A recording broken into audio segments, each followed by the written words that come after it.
she gazed wistfully at the meadow dotted with wildflowers and the Armund Forest, which was gradually being painted in shades of blue-green. The civil war still dragged on without any sign of coming to an end. However, news had recently arrived that the Imperial army had begun gaining the upper hand, capturing one major city after another in eastern Balto. By now, the Northern Alliance must have been in considerable turmoil as well. If the situation continued to solidify in the Empire's favor, the war would probably end within the year. If she was lucky, she might be able to see Varkas soon. When that happened, she intended to approach him first and speak to him. "You've been through so much. I'm glad you came back safely." If she greeted him like that, what kind of reaction would he have? Talia pictured the scene in her mind. She had always been accustomed to throwing sharp words at him, so the thought of herself speaking to him kindly felt terribly awkward. Varkas would probably be quite bewildered by her sudden change as well.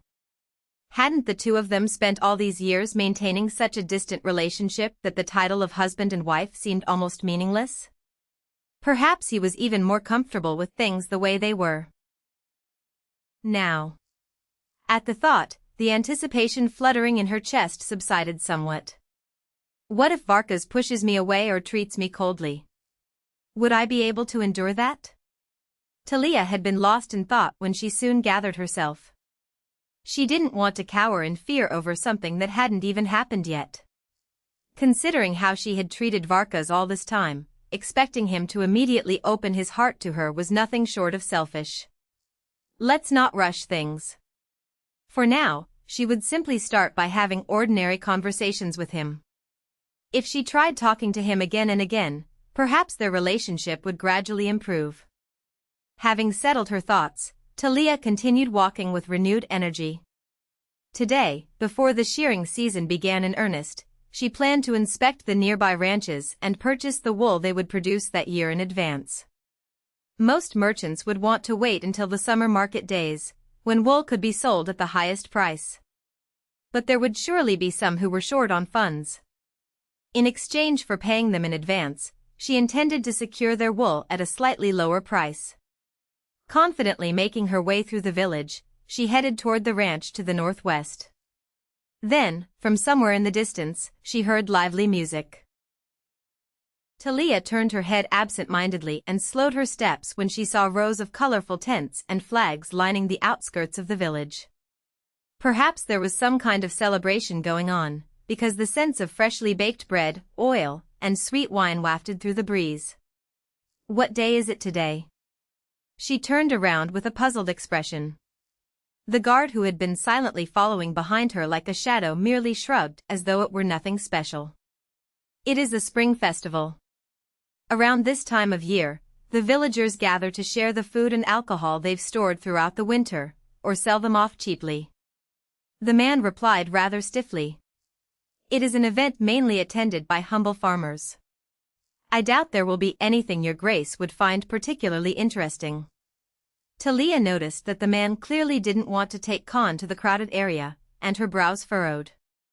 Ever since the soldiers had witnessed Khan subduing a criminal, they had always kept a wary eye on him. She glared irritably at the man before deliberately turning toward the festival. After walking for a while along the unpaved dirt road, the sounds of people's laughter and musical instruments grew clearer. Talia entered the street lined with tents, taking Khan with her. As she did, the loud drums and flutes gradually fell silent, and countless eyes turned toward them all at once. Ignoring the villagers' startled gazes, Talia calmly looked around. Each of the tents scattered across the field was packed with all sorts of traditional foods from the east, jars of aged wine, and various household goods. In an open area to one side, a group of people who appeared to be performers had gathered and were showing off all kinds of tricks and skills. As she surveyed the unfamiliar scene, she passed a tent piled high with freshly baked bread and aged cheese when someone called out to her cheerfully. "Your Grace." Talia flinched and turned around. Her eyes narrowed when she saw a short, sturdy middle-aged man enthusiastically waving at her. Apparently unaware that stopping her in such a manner might be disrespectful, the man ran over with an innocent expression and removed his hat. I was actually just about to send a message to the castle. I never expected to meet you here. Only then did Talia remember that the man was the master craftsman of the dyeing workshop she had recently begun doing business with. Her furrowed brow relaxed. His skill was exceptional enough that she could overlook a little impudence. She spoke with a generous air. So? Why did you stop me? We've finished all the fabric you entrusted to us last time. We're ready to begin the next batch whenever you are. The dyer lowered his voice as much as possible so the guards wouldn't hear and whispered to her. Talia wrinkled her nose at the smell of sweat and alcohol coming from the man, but her eyes lit up. That's good news. I'll send the next batch over by tomorrow. Just leave it to us whenever you need it. The man stepped back with a satisfied smile. Talia immediately passed him and headed toward the open area where the performance was taking place. But this time, a group of women wearing aprons surrounded her. They were widows who had been hired to spin wool into yarn, allowing them to make a living throughout the winter. They paid no attention to Khan standing imposingly at her side and eagerly held out freshly baked bread, baskets filled with flowers and herbs, and other such things. Confused by their insistence on giving her things that were little more than assorted knickknacks as gifts, Talia backed away and gave the guards a pointed look, as if asking why they weren't stopping this. However, the soldiers seemed to have misunderstood her sharp glare as an order to accept the gifts. As they stepped forward and gathered the items the women had offered, the people gathered in the street suddenly surged toward them as though they had been waiting for this opportunity. Apparently, everyone had merely been waiting for a chance to approach her. Seeing their expectant expressions, Talia couldn't bring herself to get angry and had no choice but to accept the things they handed her.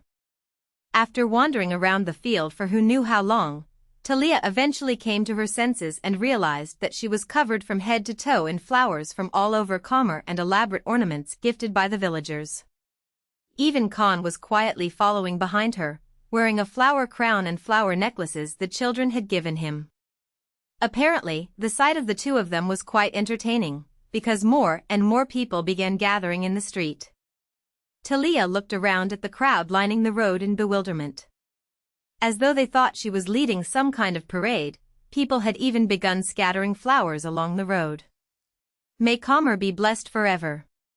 May prosperity continue under the protection of Tyramer. As the crowd around her continued to grow, Talia hurriedly tried to leave the festival grounds when someone suddenly shouted. Talia was startled and whipped her head around. But before she could even find the person who had made such an irreverent declaration, similar words of blessing began erupting from all directions. A chill ran down Talia's spine as she hurriedly led Khan through the crowd and away from the festival. Yet, for some reason, the people's excitement only continued to grow. Talia looked around at the villagers gazing at her with ecstatic expressions, her own face filled with alarm, and desperately glanced toward the soldiers as if telling them to do something. But the guards seemed just as astonished by the people's fervent reaction as she was. Talia glared at the soldiers, who were scrambling around helplessly, before turning back toward the village entrance with Khan. However, the people swarmed after her like flies clinging to the tail of an ox. Just as Talia could no longer stand it and was about to yell at them to get lost, someone suddenly grabbed her arm and pulled her inside a building at the end of the street.